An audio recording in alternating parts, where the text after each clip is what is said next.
saaka marka hay'ad sagaalkii iyo barkii waxaanu lagu soo wargeliyay inuu soo degay madaxweynaha qaranka Jamhuuriyadda Soomaaliland mudane Muuse Biixi Cabdi annagoo ah saxaafadda madaxa bannaan kana socda Kalson TV markaanu saaka madaarkay marnay waxaan marnay checkinkii protocolkii qolka VIP-dana la geeyay annagoo filaynay madaxweynuhu bartaasi kula hadli doona warbaahinta madaxa bannaan TV-ga qaranka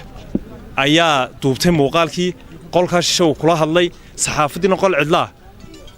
tii madaxa bannaan inta la fadhiisiyay ay barta ka dareertay madaxtooyadii oo horkacayo afhayeenkii madaxtooyadu bartaasuu noogu yimid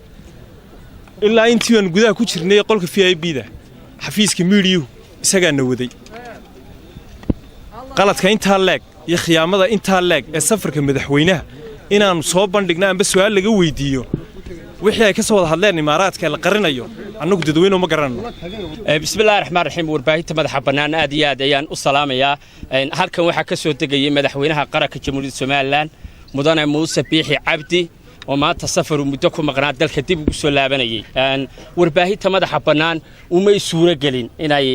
warka madaxweynaha duubtaan amaba ay warkiisa helaan warbaahinta madaxa bannaan saacado badan ayay madaarka madaxweynaha ku sugayeen mana aha kuwa fidna iyo kicin iyo hawlo wada laakiin madaxweynuhu qaranka ay arkaan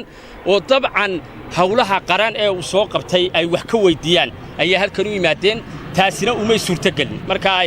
halka waxaan fariin uga diraynaa wasiirka warfaafinta Soomaaliland Cabdiraxmaan Guri Barwaaqo oo aan leenahay wasiir adaa madaxweynaha iyo warbaahinta madaxa bannaan u dhaxeeya inaad arintaas oo cabashadeedu soo noqnoqotay aad wax ka qabato ayaanu jecelnahay oo waliba si degdeg ah wax looga qabto waxaan ku cabanaynaa oo halkan isugu nimi cadceed aad arkaysaan oo saaka 12 maalinimo halkan u soo istaagnay inaan la kulanno madaxweynaha qaranka Soomaaliland Muuse Biixi Cabdi oo safar dalka ugu maqnaa imaaraadka marka waxa dhacday in la geeyay qol markuu madaxweynuhu saacadii u dambeysay uu soo degayay dadkayga ilaa maanta taagnaa waxa dhacday in qolna lagu xareeyay warkiina uu duubtay madaxtooyada Soomaaliland iyo TV-ga qaranka kaliya wasiirka warfaafinta Soomaaliland halka uu ku sugnaa kamu hadal dadka maanta oo dhan halka taagnaa ee cadceed taagla ee anagoo hablaale ee inamadii le ixtiraamna ma siinin inta qolna la geeyay halkan soo gala ay madaxweynaha taa ka baxay warkiina waxa qaatay TV-ga qaranka iyo wali madaxtooyada Soomaaliland maxaa leeyahay saxaafadii iyo xukuumadda wax dhib kama dhex jirto aan ahayn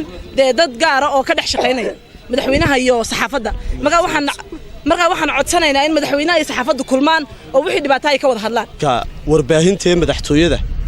horta waxa jirta wax la yiraahdo warbaahinta madaxtooyada oo iyadu muuqaalada duubta warkaasuna waa war tafatiran oo la soo shaandeeyay ayaa loo soo gudbiyaa warbaahinta inta badanna way ku dhaqmaysay xukuumaddan cusub iyo tii hore waliba qayb ka mid ah waxaasoo dhan marka la isku geeyo xafiiska afhayeenka madaxtooyada shaqada leh wasiirkuna wuxuu dee maamulaanta guud laakiin xafiiska madaxtooyada leh afhayeenkuna sidoo dee hadlayay waa la maqlayay oo cidii u baahan cidii aan sii deyn sidoo af Soomaali aan aad u wanaagsaneyn marka madaxweynuhuna uu garaaba warbaahinta madaxa bannaan leh tanna madax bannaanida kasoo marka laga yimaado waa warbaahinta iyadu dhayliga hawlgasha ee wararka habeen walba la daawado kuwa la qoraba gudbisa ma aha mulkiilayaashii laakiin waa wardoonkii madaxweynaha warkiisa gacanta ku hayay waana jecel yihiin madaxweynahooda laakiin cidda ku dhex jirta iyo protocol xumada waliba xafiiska afhayeenka qura ah waxaan oran lahaa hal nala ogaado hal nalana arko xalkeedu wuxuu noqdayna iyaga u taala waxay xalkoodu noqonayo